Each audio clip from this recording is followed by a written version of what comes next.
കാഹളം മുഴക്കി ദൈവദൂത് വേഗത്തിൽ വന്നിടുമേ. കാഹളം മുഴക്കി ദൈവദൂത് വേഗത്തിൽ വന്നിടുമേ. കാലം ഏറ്റവും സമീപമായല്ലോ, കാലം ഏറ്റവും സമീപമായല്ലോ, കാലം ഏറ്റവും സമീപമായല്ലോ, കാലം ഏറ്റവും സമീപമായല്ലോ. വേഗം വരുന്ന നമ്മളുടെ കർത്താവായ യേശുക്രിസ്തുവിൻ്റെ തന്നെ നാമത്തിൽ എല്ലാവർക്കും സ്നേഹവന്ദനം. ഈ ലോക ജീവിതത്തെക്കുറിച്ച് നമുക്ക് വ്യക്തമായ ധാരണയുണ്ട്. എന്നാൽ മരണത്തിന് ശേഷമുള്ള അവസ്ഥയെക്കുറിച്ച് നമുക്ക് വ്യക്തമായി ഒരു ധാരണയുമില്ല.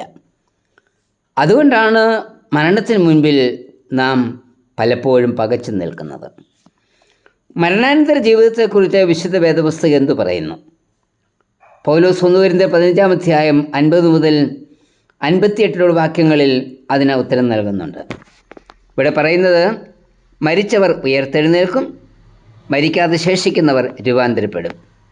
2 കൊരിന്ത്യർ 4:17 മുതൽ 5-10 വരെയുള്ള വാക്യങ്ങളിലും 1 തെസ്സലോനിക്കർ 4:13 മുതൽ 18 വരെയുള്ള വാക്യങ്ങളിലും മരണാന്തര ജീവിതത്തെക്കുറിച്ച് വിശദമാക്കുന്നുണ്ട്. മരണം ദുഃഖമാണ്. എന്നാൽ ഈ ലോക ജീവിതത്തിൽ നിന്ന് വിട്ടുപിരിയുന്നത് കർത്താവിനോടുകൂടി ആയിരിക്കാനാണ്. കൊലോസ്യർ 3:3 പറയുന്നത്, നിങ്ങൾ മരിച്ച നിങ്ങളുടെ ജീവൻ ക്രിസ്തുവിനോടുകൂടി ദൈവത്തിൽ മറയപ്പെടുന്നു എന്നാണ്.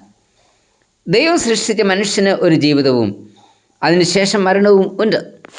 എന്നാൽ മരണം എന്നേക്കുമുള്ള വേർപാടല്ല, താൽക്കാലികമായ വേർപാടാണ്. അതുകൊണ്ടാണ് ലാസറിൻ്റെ മരണത്തെക്കുറിച്ച് പറയുമ്പോൾ ലാസർ നിദ്ര കൊള്ളുന്നു എന്ന് കർത്താവ് പറഞ്ഞത്. മരണം ഉറക്കമാണ്. നിത്യതയുടെ പ്രഭാതത്തിൽ ഉണരുവാൻ വേണ്ടി ഈ ലോകത്തിൽ ഉറക്കത്തിലേക്ക് പ്രവേശിക്കുന്നതാണ് മരണം. മരണശേഷം നമുക്ക് ലഭിക്കുന്ന ജീവിതത്തിൻ്റെ ഏറ്റവും വലിയ തെളിവാണ് കർത്താവിൻ്റെ ഉയർത്തെഴുന്നേൽപ്പ്. 1 കൊരിന്ത്യർ 15:16 മുതൽ 20 വരെയുള്ള വാക്യങ്ങളിൽ ഇത് വ്യക്തമാക്കുന്നുണ്ട്. ഇവിടെ പറയുന്നത്, മരിച്ചവർ ഉയർക്കുന്നില്ല എങ്കിൽ ക്രിസ്തുവും ഉയർത്തിട്ടില്ല, ക്രിസ്തു ഉയർത്തിട്ടില്ല എങ്കിൽ നമ്മുടെ വിശ്വാസം വ്യർത്ഥം. എന്നാൽ ക്രിസ്തു നിദ്ര കൊണ്ടവരിൽ അതിഫലമായി മരിച്ചവരുടെ ഇടയിൽ നിന്ന് ഉയർത്തിരിക്കുന്നു. അതായത് യേശു മരണത്തെ ജയിച്ച് ഉയർത്തെഴുന്നേറ്റിരിക്കുന്നതിനാൽ അവനിൽ വിശ്വസിക്കുന്നവർ മരിച്ചാലും ഉയർത്തെഴുന്നേൽക്കും. ആദ്യമ മനുഷ്യനാൽ പാപവും പാപത്തിൻ്റെ ഫലമായി മരണവും ഉണ്ടായി. ഇതേ വിധത്തിൽ മനുഷ്യനായി അവതരിച്ച യേശു മുഖാന്തരം മരിച്ചവരുടെ പുനരുത്ഥാനം ഉണ്ടാവും. അതായത് ആദാമിനോടുള്ള ബന്ധത്തിൽ എല്ലാവരും മരിക്കുന്നു, ക്രിസ്തുവിനോടുള്ള ബന്ധത്തിൽ എല്ലാവരും ഉയർക്കുന്നു. ഉയർപ്പിനെക്കുറിച്ച് യെശയ്യാവ് 26:19 പറയുന്നത്, നിന്റെ മൃതന്മാർ ജീവിക്കും, എൻ്റെ ശവങ്ങൾ എഴുന്നേൽക്കും. പൊടിയിൽ കിടക്കുന്നവരെ ഉണർന്ന് ഘോഷിപ്പീൻ. The dead man shall live, my dead body shall rice.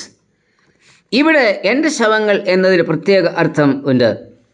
അതായത് യേശുക്രിസ്തുവിൽ ഉള്ളവർക്ക് മാത്രമുള്ള പദവിയാണ് ഇത്.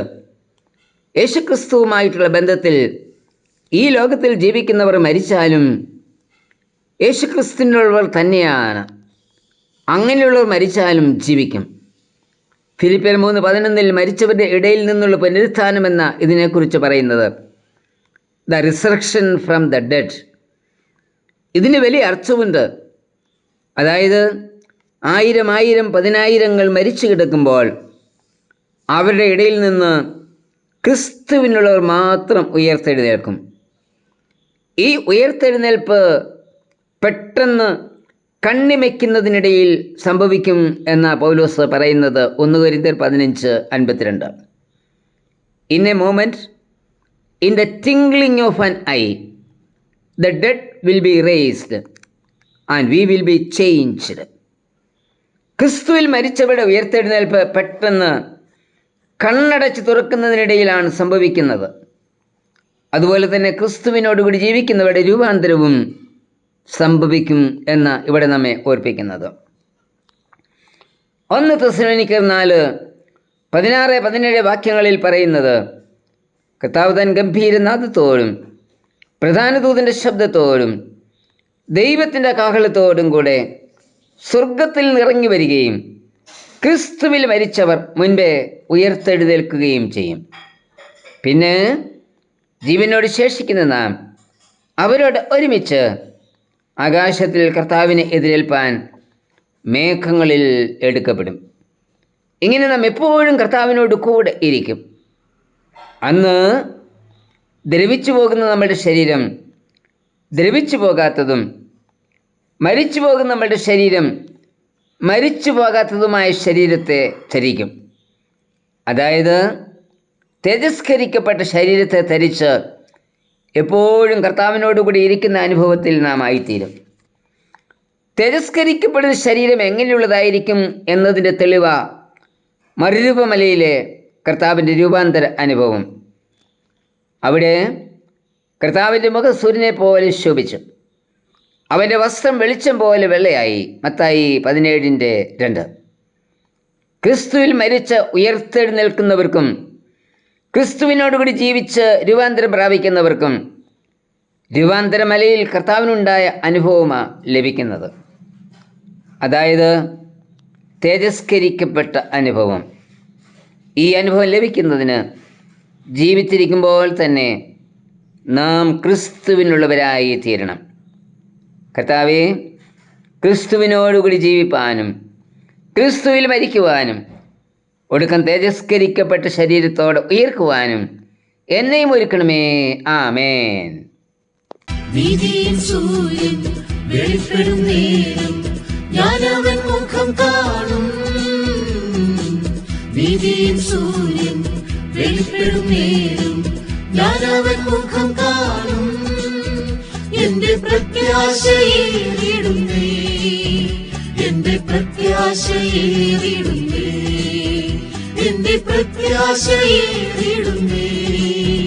എന്റെ പ്രത്യാശയേറിടുന്നേ. കാഹളം മുഴക്കി ദൈവദൂതൻ മേഘത്തിൽ വന്നിടുമേ. കാഹളം മുഴക്കി ദൈവദൂതൻ മേഘത്തിൽ വന്നിടുമേ. കാലം ഏറ്റവും സമീപമായല്ലോ, കാലം ഏറ്റവും സമീപമായല്ലോ, കാലം ഏറ്റവും സമീപമായല്ലോ, കാലം ഏറ്റവും